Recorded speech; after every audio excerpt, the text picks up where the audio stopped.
All right, my sweet friends, today I'm starting with a box, which means I'm participating in the mystery box challenge, and this one is titled Shop My Stash. It is hosted by Home with Rebecca Jane.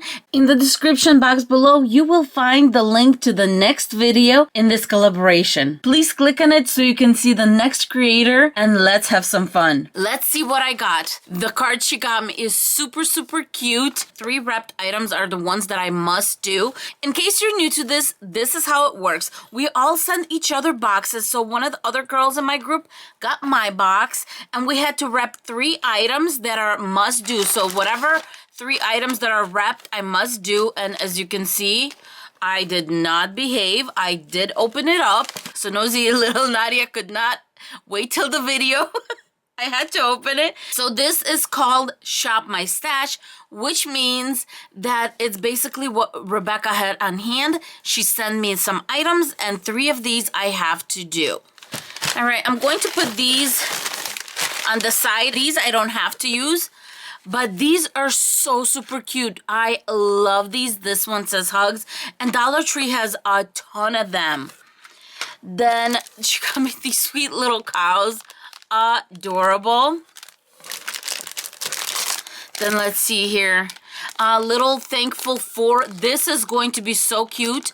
I'm actually going to put this around the table at my Thanksgiving and have people write down something they are thankful for, because, well, it's important to be thankful every day, but on Thanksgiving, it's just a little bit more special. Then this burlap trim, I guess in my area, I've only seen it once, so I'm very excited she got this for me. Thank you so much, Rebecca. Strong.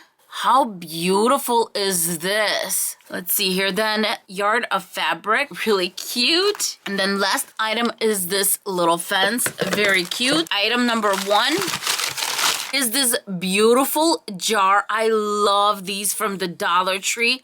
They're very cute, and you just can do so many things with them and decorate them in any way. So I'm very excited about this. Then the next item is this. I don't know if I'm going to use the whole thing, but this is really nice. I can just use parts of it. And then this one, Miss Rebecca, I don't even know. So look what she got me. She got me this plant hanger. Now, I don't even know what I'm going to do with this. This is probably going to be the last DIY, because I have been thinking about this since I opened this box when I got it. We will see what we're going to do with this one. Let's get started on our first DIY.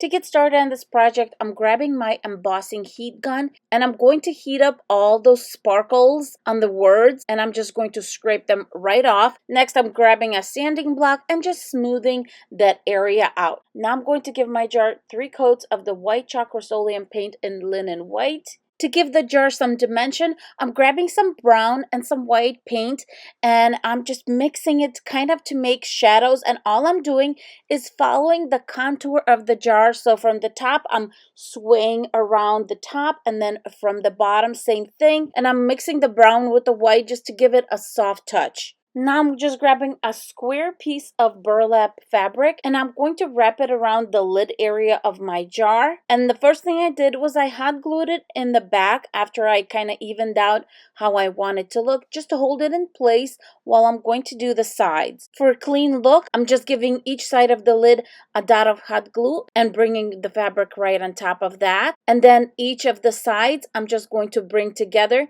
from the front and the back. And then I'm grabbing my white twine, and I'm going to wrap it around the neck of the jar a few times and tie it in place on the side of the jar.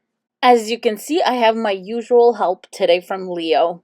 Next, I'm grabbing a 2-inch burlap strip that I had left over from a previous project, and I'm just hot gluing both ends to the back of the jar. Grabbing this grateful wooden sticker that I get at Target dollar spot, and even though it has glue on the back, I am going to give it a little bit of hot glue just because we are sticking it to burlap. Next, I'm grabbing these burlap roses I got at Michael's for $1.24 on clearance, and I'm just going to take 3 of them, they're all 3 different colors, and hot glue them to the corner. You can also use some buttons or anything else you have to decorate that corner of the jar.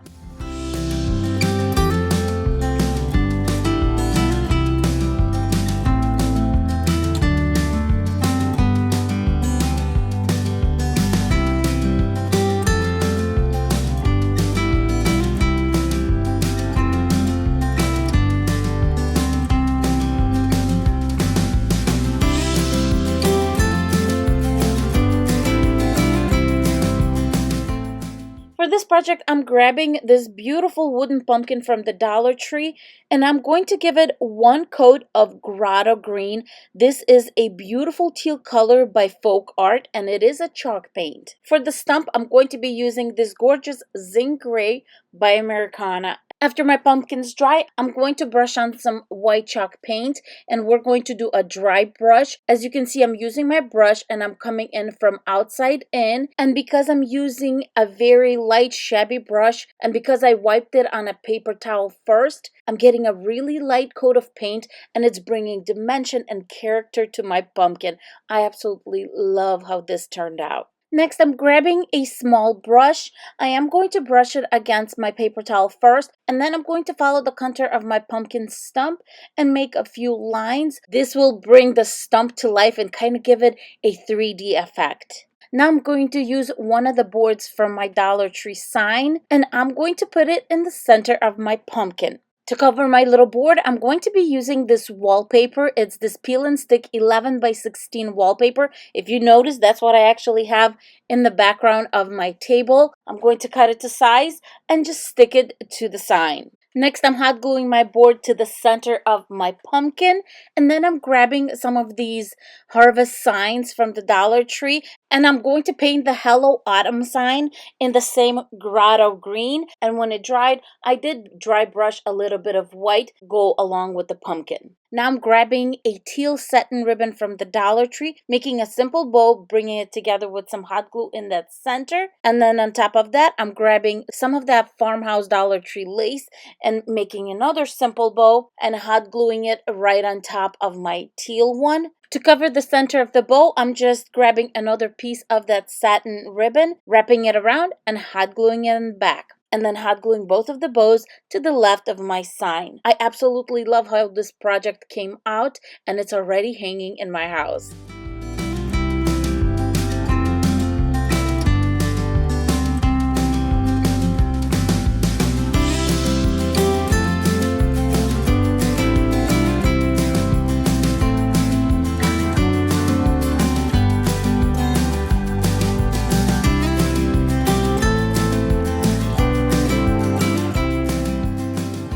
This wreath, we are starting with a 16-inch wreath form or a 40.6 centimeter wreath form in length and width. Then we're going to need some florals, then some of these foam pumpkins from the Dollar Tree, but you can use any that you want. Some ribbon, and I am using buffalo check because of the fabric I have.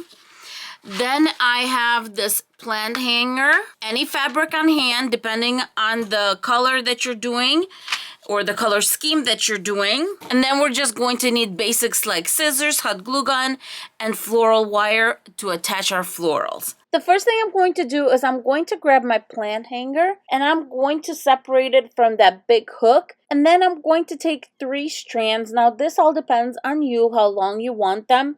I'm going to do 1 longer one in the center and then 2 short ones on the side. So I just unhooked where I needed my length to end and then hooked it on my wreath form. and locked it in by tightening that little piece up. Right now, the chains are going to be loose on your wreath form, but don't worry, as we're going to be going around with the fabric, we're going to lock them in place. Now it's time to grab your fabric. You're not going to need more than 1/4 inch of a yard, not much fabric at all. My strips are going to be about 2 inches in width. You don't have to measure this. You could definitely do this by eye. Hot glue the edges right there and then starting to go around on a 45-degree angle all the way around. And as you see, I'm going in between my chains, and that's what's going to keep them in place.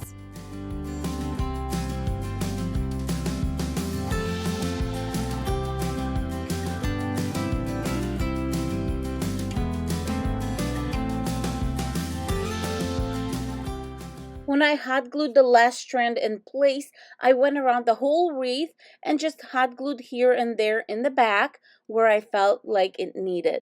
To attach the pumpkin, I'm grabbing some floral wire, wrapping it around the stem of the pumpkin, giving it a few twists, and then giving some hot glue right underneath the stem, and that is what's going to unite the stem, the pumpkin, and the floral wire. Now I'm just going to make mini simple bows, and I'm going to use buffalo check 5/8 inch ribbon from the Dollar Tree, and all I'm doing is just putting the needle and thread through the center of my bow, wrapping it around the center, tightening it up, and then making a few knots in the back and cutting off the thread. Now I'm just going to hot glue the bow right on top of my pumpkin right there. Now I'm just cutting the tails on a slant. To complete the bow, I'm just grabbing a pearl sticker that I get at Walmart, and I'm going to hot glue it to the center of the bow. Now I'm going to feed both ends of the floral wire inside the last chain, and I'm just going to wrap it around, keep it tight, and then secure it with a little bit more of hot glue. And now I will repeat the same process with all the pumpkins. For the florals, I'm going to keep it simple. First, I'm grabbing some yellow heather bushels, and I'm going to put those on the sides. Then on top of those, I'm putting some sunflower and pine cone picks on both sides. And in the center, I have a bushel that has like a little bit of berries and mums, and I'm putting that in the center and then tying the whole thing together with some floral wire and then attaching it to the wreath form. I also put some floral wire on both sides of my floral arrangement and attach that to the back of the wreath.